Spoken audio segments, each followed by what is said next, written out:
Student, आप लोग कैसे हैं? आई होप आप लोग अच्छे होंगे। आज मैं आप लोगों को फिज़िकल क्वांटिटी एंड मेज़रमेंट जो क्लास 6 आईसीएसई का पार्ट है, सिलेबस है, उसको मैं कवर करने की कोशिश करूँगा। इसमें पहले क्या होता है, इसका कौन कौन से टॉपिक मैं इसमें कवर करूँगा।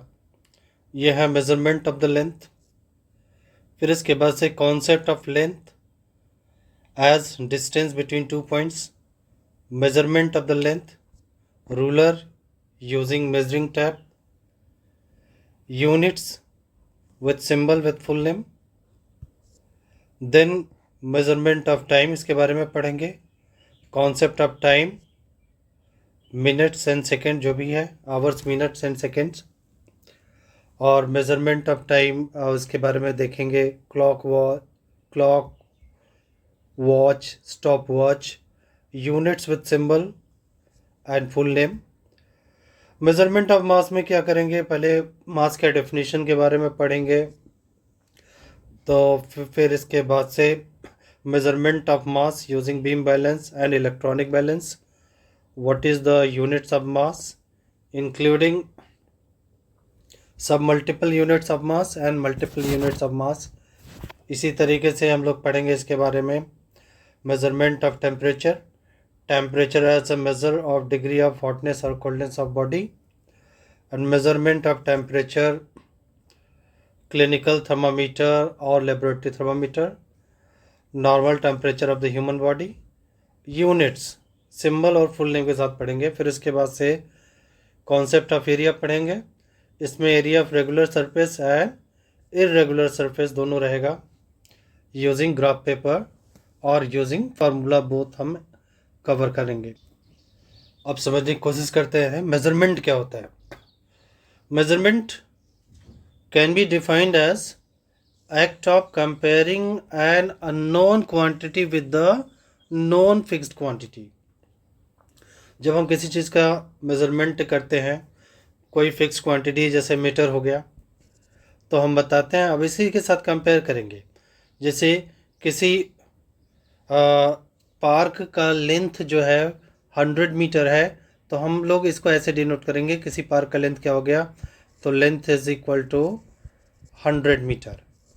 तो इस तरीके से इसको डिनोट करता है। यहाँ पे क्या हो गया, 100 means metre, 100 times a metre, हम मीटर के साथ कंपेयर कर रहे हैं। तो इसी तरीके से कह रहा है measurement can be defined as act of comparing unknown quantity with the known fixed quantity. ये नॉन फिक्स्ड क्वांटिटी है, हम कंपेयर कर रहे हैं इसके साथ। अब आता है नेक्स्ट टॉपिक हमारा, फिजिकल क्वांटिटीज़ क्या होते हैं। तो फिजिकल क्वांटिटीज़ वो क्वांटिटी होती हैं जिनको हम नाप सकते हैं। यहाँ डेफिनेशन में लिखा हुआ है, physical quantities are the quantities for that can be measured. For example यहाँ पे दिया हुआ है लेंथ, मास, टाइम एक्सेट्रा, इन सबको हम नाप सकते हैं। जैसे 50 किलोमीटर, 25 kg, 23 सेकेंड एक्सेट्रा। अब फिर क्या होता है, जैसे कि how the physical quantity is expressed. Physical quantity express दो तरीके से किया जाए, दो चीज़ें हमको पता होना भी ज़रूरी है। पहली बात तो उसका मैग्नीट्यूड क्या है, what is the magnitude of that physical quantity. और दूसरा क्या होता है, यूनिट। यूनिट मतलब क्या होगा, वो नॉन फिक्स्ड क्वांटिटी जो होता है, that is scale, that is used to measure unit। For example हम कह रहे हैं the length of the book is 15 centimetre, तो 15 क्या हो गया हमारा, 15 इज द मैग्नीट्यूड हो गया। जब 15 मतलब क्या हो गया, न्यूमेरिकल वैल्यू हो गई, एंड सेंटीमीटर क्या हो गया, उसका यूनिट ऑफ दैट मेजरमेंट, ये चीज़ हो गया। अब आते हैं नेक्स्ट टॉपिक क्या है, what are the different types of physical quantities. तो फिजिकल क्वांटिटीज़ क्या होते हैं, डिफरेंट टाइप्स क्या होते हैं, दो तरह के होते हैं। पहला क्या होता है कि फंडामेंटल फिजिकल क्वांटिटीज़, दूसरा क्या होता है डेराइव्ड फिजिकल क्वांटिटीज़। इसमें फंडामेंटल फिजिकल क्वांटिटीज़ वो होती हैं जो किसी दूसरे क्वांटिटी के ऊपर डिपेंड नहीं करती हैं।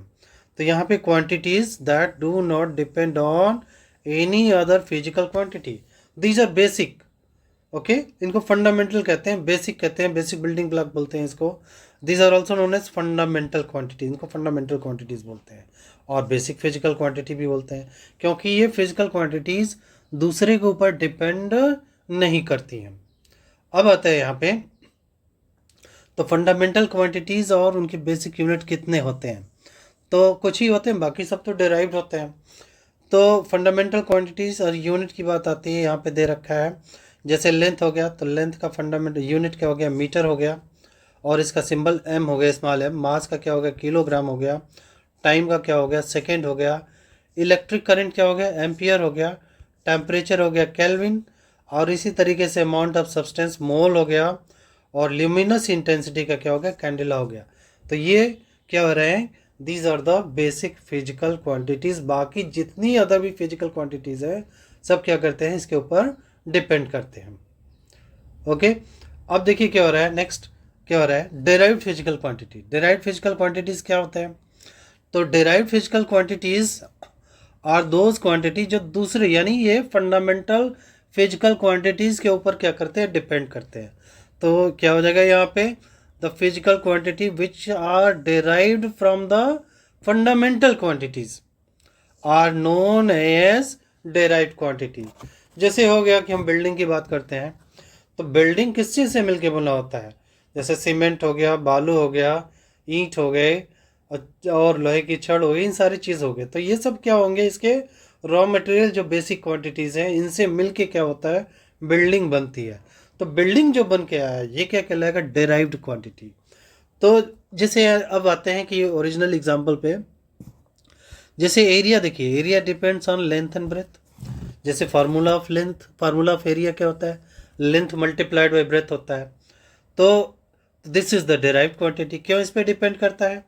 तो जैसे area is equal to, area क्या होता है? लेंथ और ब्रेथ दोनों पे डिपेंड करता है। तो ये हो गया। अब फिर इसके बाद से जैसे क्या हो गया कि यूनिट ऑफ एरिया की बात आती है। यदि मैं यूनिट ऑफ एरिया लिखना चाह रहा हूँ तो क्या हो जाएगा? यूनिट ऑफ लेंथ हो जाएगा, यूनिट ऑफ लेंथ हो जाएगा, मल्टीप्लाइड बाई क्या हो जाएगा? यूनिट ऑफ ब्रेथ हो जाएगा। तो ठीक है, यूनिट ऑफ ब्रेथ हो जाएगा। तो जाहिर है कि लेंथ की यूनिट आपकी मीटर होती है, और ब्रेथ की भी यूनिट क्या होती है? मीटर होती है, और इसलिए एरिया का यूनिट क्या हो गया? मीटर स्क्वायर हो गया। ठीक ऐसे ही आपका डेराइव्ड क्वांटिटी है यहाँ पे velocity. Velocity is equal to होता है डिस्टेंस अपॉन क्या होता है? टाइम। तो डिस्टेंस का यूनिट क्या होता है? मीटर होता है, और इसका यूनिट क्या हो गया? सेकेंड हो गया। यानी यूनिट ऑफ वेलोसिटी क्या हो जाएगा आपका? मीटर पर सेकेंड हो जाएगा। तो unit of velocity is equal to metre per second, यानी ये डिस्टेंस की यूनिट पे डिपेंड कर रहा है और टाइम की यूनिट पे डिपेंड कर रहा है। So velocity depending upon two fundamental quantity, one is distance, another one is time. हमारा नेक्स्ट टॉपिक है यूनिट क्या होता है। यूनिट क्या होता है? वही फिक्स्ड क्वांटिटी जो बताए थे कि जो स्टैंडर्ड होता है उसको फिक्स्ड क्वांटिटी होती है, जिस पे बेसिस पे मेजरमेंट किया जाता है। तो वही कह रहा है unit can be defined as the fixed quantity. वो फिक्स्ड क्वांटिटी जो होती है that is used as the standard for measuring other physical quantities. अब ये क्या हो गया? पूरे ऑल ओवर वर्ल्ड में क्या हो रहा है? वाइडली एक्सेप्टेड है। अब कोई कह देता है कि भाई इसका 5 मीटर लेंथ होना चाहिए किसी ऑब्जेक्ट का, तो 5 मीटर की बात करें दुनिया के चाहे किसी भी कोने में चले जाएंगे, वो एग्जैक्ट वही वैल्यू मिलेगी चाहे किसी भी कंट्री में वो बिलोंग करे। क्यों? These are widely accepted. तो ये स्टैंडर्ड हो गया। इसका स्टैंडर्ड का जो सबके द्वारा एक्सेप्टेबल होता है, तो उसका आप क्या कर सकते हैं? कोई डुप्लीकेसी नहीं हो सकती, वो स्टैंडर्ड है, वो माना जाएगा। तो यूनिट ऑफ मेजरमेंट बोलता है tells us how many times unit is contained in the given quantity. कितने टाइम ये बताता है। जैसे क्या कहते हैं? Weight of the book is 30 kilogram बता रहा है।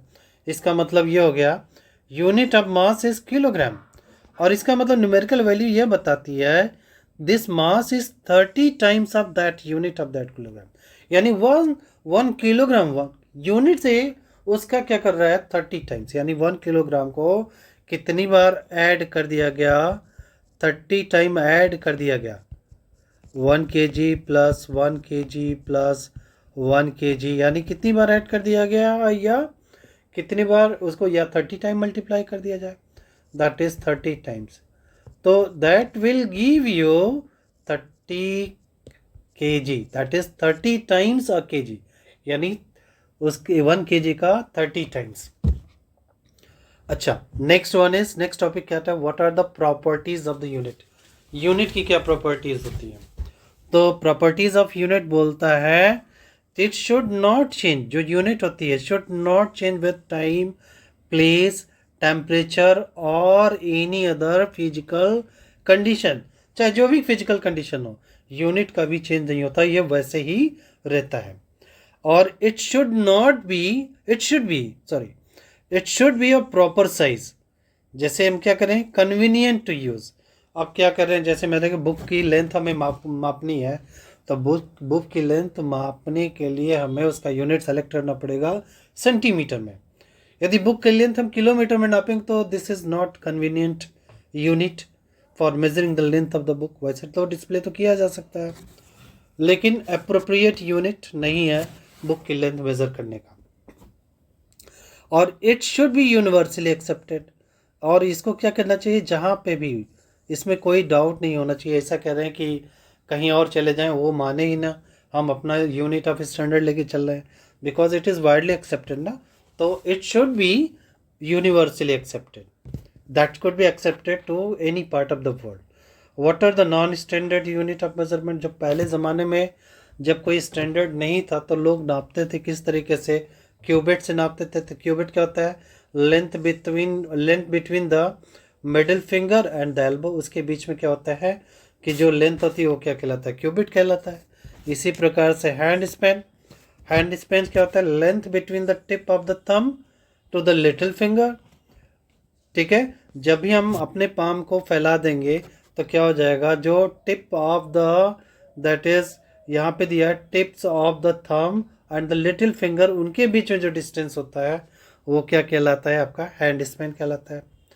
नेक्स्ट क्या करें, फुट क्या होता है, foot is the length between the tip of the big toe and the heel, वो क्या कहलाता है, फुट लेंथ होता है।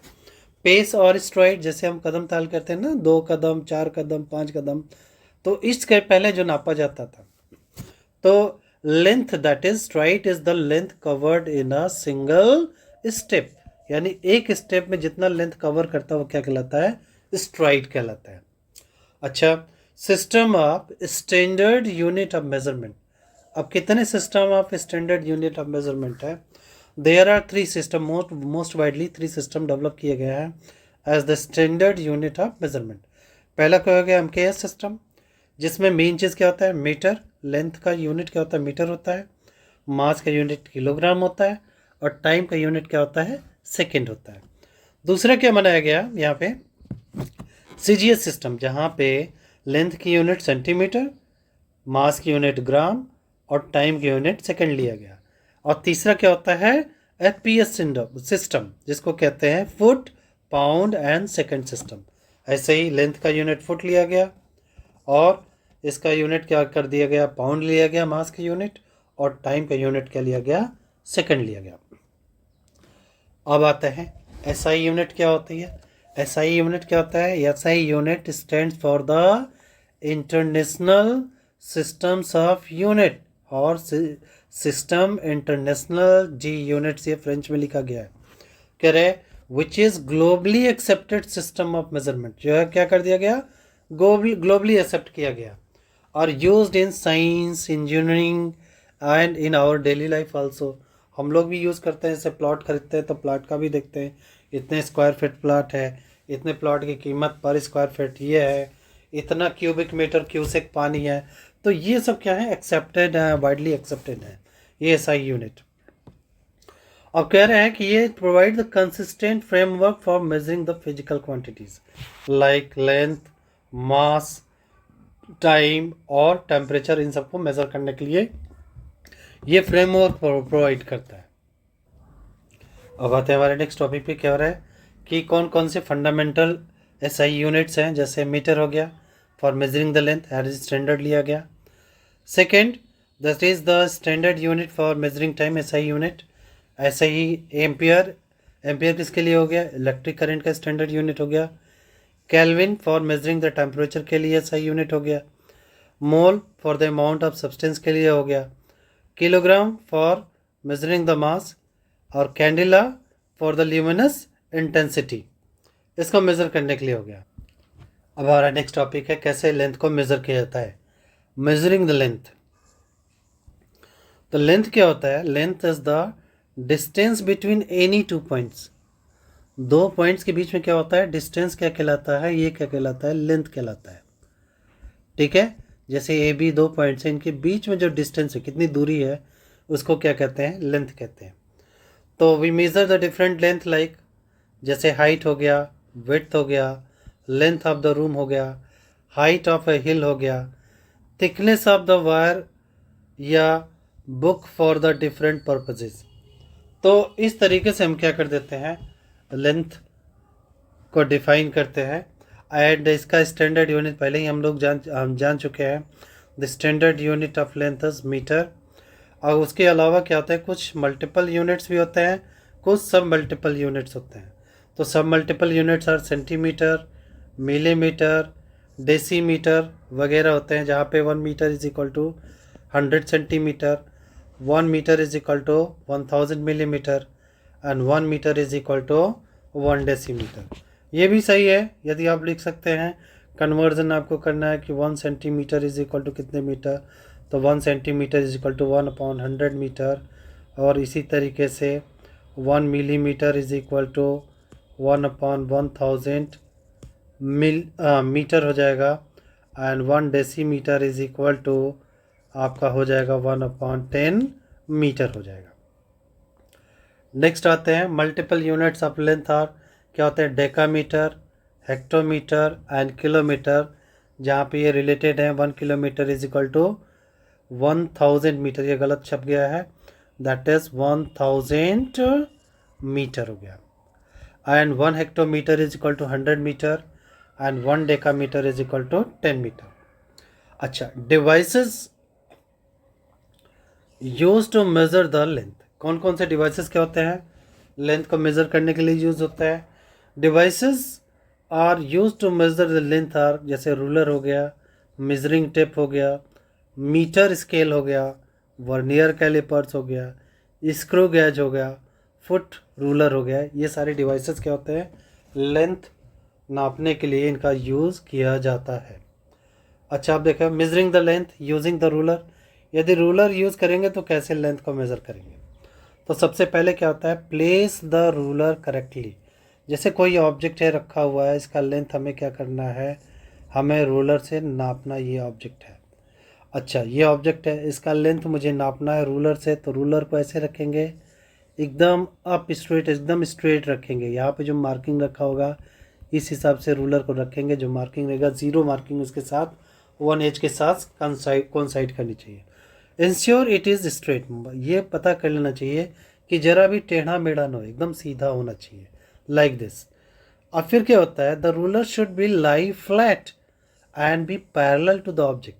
कोई भी एंगल ऑफ इंक्लिनेशन ना, किसी भी एंगल पे मुड़ा हुआ ना हो, एकदम सीधे होना चाहिए। उसके बाद से जब मार्किंग को रीड करेंगे, आप स्ट्रेट देखेंगे। Look at the number where the object end points meets the ruler. जहाँ पे ऑब्जेक्ट के एंड पॉइंट्स जो मीट करते हैं, उस रीडिंग को हम क्या कर लेते हैं? यहाँ पे नोट कर लेते हैं। पहला रीडिंग, ये दूसरा रीडिंग, दोनों एंड पॉइंट को हम क्या कर लेंगे? रूलर रहेगा तो उसको हम नोट कर लेंगे। ठीक है। Estimate in the case of gaps, if the object ends between two marking, use your best judgement to estimate the length. ठीक है, दो मार्किंग के बीच में आपका एंड हो, सपोज करिए एक एंड हो रहा है 5 सेंटीमीटर पे, शुरुआत हो रही। मान लीजिए कोई रूलर आपका ब्रेक है, आपके पास 0 मार्क नहीं है तो 5 सेंटीमीटर पे है। दूसरा ख़त्म हो रहा है 12 सेंटीमीटर पे, तो यहाँ पे क्या कर दीजिए? इन दोनों मार्किंग को नोट कर लीजिए। फिर लेंथ कितना निकल के आ जाएगा? 12 - 5 is equal to 7 centimetre will be the length of the object. फिर इसके बाद से record the measurement, note down the length and specify the unit. आप जब भी यूज़ कर रहे हैं तो उसका यूनिट लिखना बहुत ज़रूरी होता है।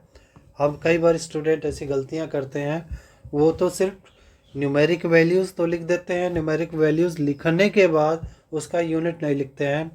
कुछ फिजिक्स के टीचर बहुत स्ट्रिक्ट होते हैं इस मामले में, जब वो चेक करते हैं यूनिट नहीं लिखा रहता है तो पूरा का पूरा न्यूमेरिकल्स को क्या कर देते हैं, काट के ज़ीरो दे देते हैं। तो आप लोग इस पर ध्यान दीजिए। अब next one is measurement of measuring the curve line. यदि कोई लाइन तो हो, जैसे मान लीजिए ये लाइन इस तरीके से हो, आप कह रहे हैं इसका लेंथ बताइए, ये पॉइंट ए है, ये पॉइंट बी है, कह रहे हैं इसका लेंथ बताइए, कैसे नापेंगे। तो पहली बात हम क्या करेंगे, उसका नापने के लिए सबसे पहले क्या कर देंगे, एक फ्लेक्सिबल थ्रेड ले लेंगे long the curve and carefully following it shape. इसको शेप को फॉलो करते हुए इसके ऊपर ऊपर हम क्या रखेंगे, ये थ्रेड को ऐसे इस तरीके से अलाइन कर देंगे। ये रेड वाला जो है क्या है, थ्रेड को रखना है इस तरीके से, फ्लेक्सिबल थ्रेड होना चाहिए, ऐसा नहीं स्ट्रेट कर देंगे तब तो नहीं हो पाएगा। फिर इसके बाद से mark the start point and and point on the thread, ये स्टार्ट कर लेंगे। अब इस थ्रेड को क्या कर लेंगे, स्केल रख के इसकी लेंथ को क्या कर लेंगे, मेज़र कर लेंगे, किसके, अलोंग द स्केल। तो यहाँ पे लिख लेते हैं ये हो गया बी। अब यहाँ पे क्या कर लेंगे, रूलर लेके, ये रूलर लेके जैसे मान लीजिए यहाँ पे मैंने क्या कर लिया, इसकी लेंथ को मैंने क्या कर लिया है, मेज़र कर लिया। ये वाला जी क्या गया, रूलर हो गया। रूलर क्या गया, थ्रेड का लेंथ बता दे रहा है, यही length of the curve line क्या कर देगा, ये बता देगा।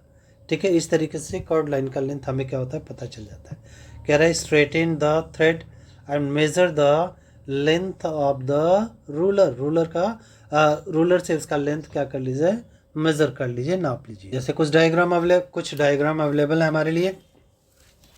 जैसे ये क्या हो गया आपका, तो पहला वाला डिवाइस क्या हो गया, मेजरिंग टेप हो गया, ऐसे नापा जाता है। ये क्या हो गया आपका, फुट रूलर हो गया। ये भी क्या हो गया, रूलर हो गया, जो 6 इंच नॉर्मल जो स्टूडेंट्स यूज़ करते हैं। ये वाला स्टील स्केल हो गया, ये भी एक रूलर हो गया। तो ये सब क्या है, लेंथ मेज़र करने के डिफरेंट क्या है, डिवाइसेस हैं। Next one is measuring the mass. Mass को कैसे नापते हैं, तो सबसे पहले हमें समझना पड़ेगा मास क्या है। मास देखते ही हमें क्या होता है, पता चलता है। हम जाते हैं सब्जी वाली दुकान पे, तो जब भी हमें आलू लेना हो या कोई और आइटम, चीनी लेना हो या प्याज लेना हो, कुछ भी हम देखते हैं तो वो क्या कर देता है, वो शॉपकीपर उसको एक डिवाइस पे रखता है। एक तरफ स्टैंडर्ड यूनिट ऑफ मास रखता है, दूसरी तरफ सामान जिसको देना रहता है उस सामान को रखता है। इसको करते हुए क्या कर देता है, उसको बैलेंस करने की कोशिश करता है। हम इसके बारे में पढ़ेंगे अगले टॉपिक में। तो डिफरेंट ये क्या है, ये बीम बैलेंस है, पता ही है। ये antique Roman steel yard rod है, ये भी पहले एंशियंट टाइम में यूज़ होता था। ये क्या है, ये बैलेंसिंग स्लेज है। ये मॉडर्न वाला क्या हो गया, ट्रिपल बीम बैलेंस हो गया। अब ये क्या हो गया, ट्रिपल बीम बैलेंस हो गया। कई तरह के बैलेंसेस यूज़ होते हैं मास को एक्यूरेटली मेज़र करने के लिए। चलिए देखते हैं यहाँ पे क्या मास क्या होता है। What is mass, the mass is the fundamental property of the matter. जो यह रिप्रेजेंट करता है, that represent the amount of substance okay in an object that contains the amount of substance an object contain. In another word, the amount of matter contained in an object okay is known as mass. इसको mass बोलते हैं, यानी amount of matter, कितना उसके अंदर matter available है। It is different from the weight, weight से ये डिफरेंट होता है। ठीक है, which depends on the gravity. Weight क्या होता है, ग्रेविटी पे डिपेंड करता है। Different between mass and weight. Mass का यूनिट क्या होता है, किलोग्राम होता है, और वेट का यूनिट क्या होता है, न्यूटन होता है। तो वेट क्या होता है, ग्रेविटेशनल फोर्स होता है। व्हाट इज वेट, तो weight is a gravitational force. ठीक है, क्योंकि ये ग्रेविटी पे डिपेंड होता है, तो इसीलिए वेट को क्या बोलते हैं, gravitational force acting on the body, amount of gravitational force acting on the body, ठीक है, is known as weight of the body। और इसका यूनिट क्या होता है, न्यूटन होता है। तो यूनिट ऑफ वेट क्या होता है, unit of weight is Newton. Unit of weight क्या होता है, न्यूटन होता है। ठीक है, तो यूनिट ऑफ वेट क्या होता है? न्यूटन होता है। अब देखिए क्या होता है, मल्टीपल एंड सब मल्टीपल यूनिट ऑफ मास में पता चल गया। एसआई यूनिट ऑफ मास क्या होता है? किलोग्राम होता है। SI unit of mass kilogram हो गया। तो अब देखते हैं, जब किलोग्राम तो मल्टीपल एंड सब मल्टीपल यूनिट्स ऑफ मास, इसके अंदर देखा जाए क्या होता है। तो मल्टीपल्स ऑफ मास आर, जैसे किलोग्राम हो गया, किलोग्राम तो स्टैंडर्ड हो गया। मीट्रिक टन होता है, और फिर क्या होता है मेगाग्राम, और क्विंटल वगैरह भी होता है, अनदर यूनिट भी होता है। तो मीट्रिक टन में क्या होता है, क्विंटल भी होता है, quintal.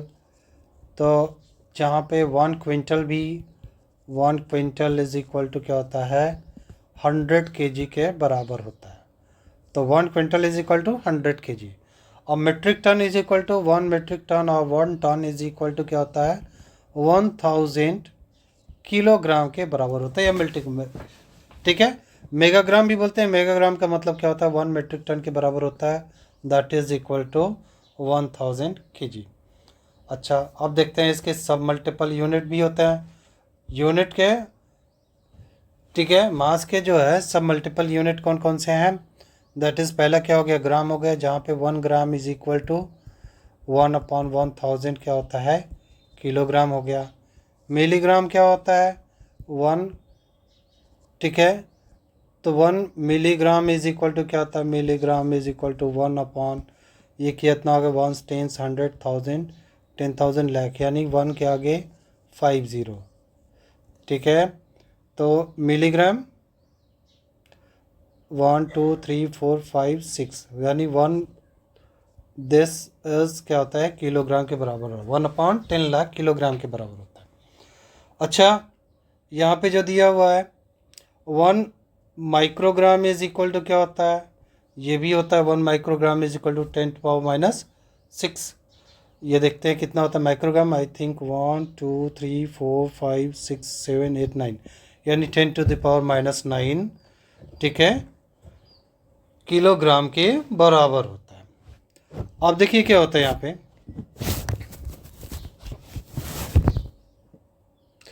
Relation between these unit, इन यूनिट के बीच में क्या रिलेशन है। Each unit is related the power of 10, वो तो पहले ही बता चुके हैं। 1 kilogram is equal to 1000 gram, 1 gram is equal to 1000 milligram, and 1 milligram is equal to 1000 microgram. This is the system makes it easier to convert between the different units. नेक्स्ट क्या कर देता है, डिवाइसेस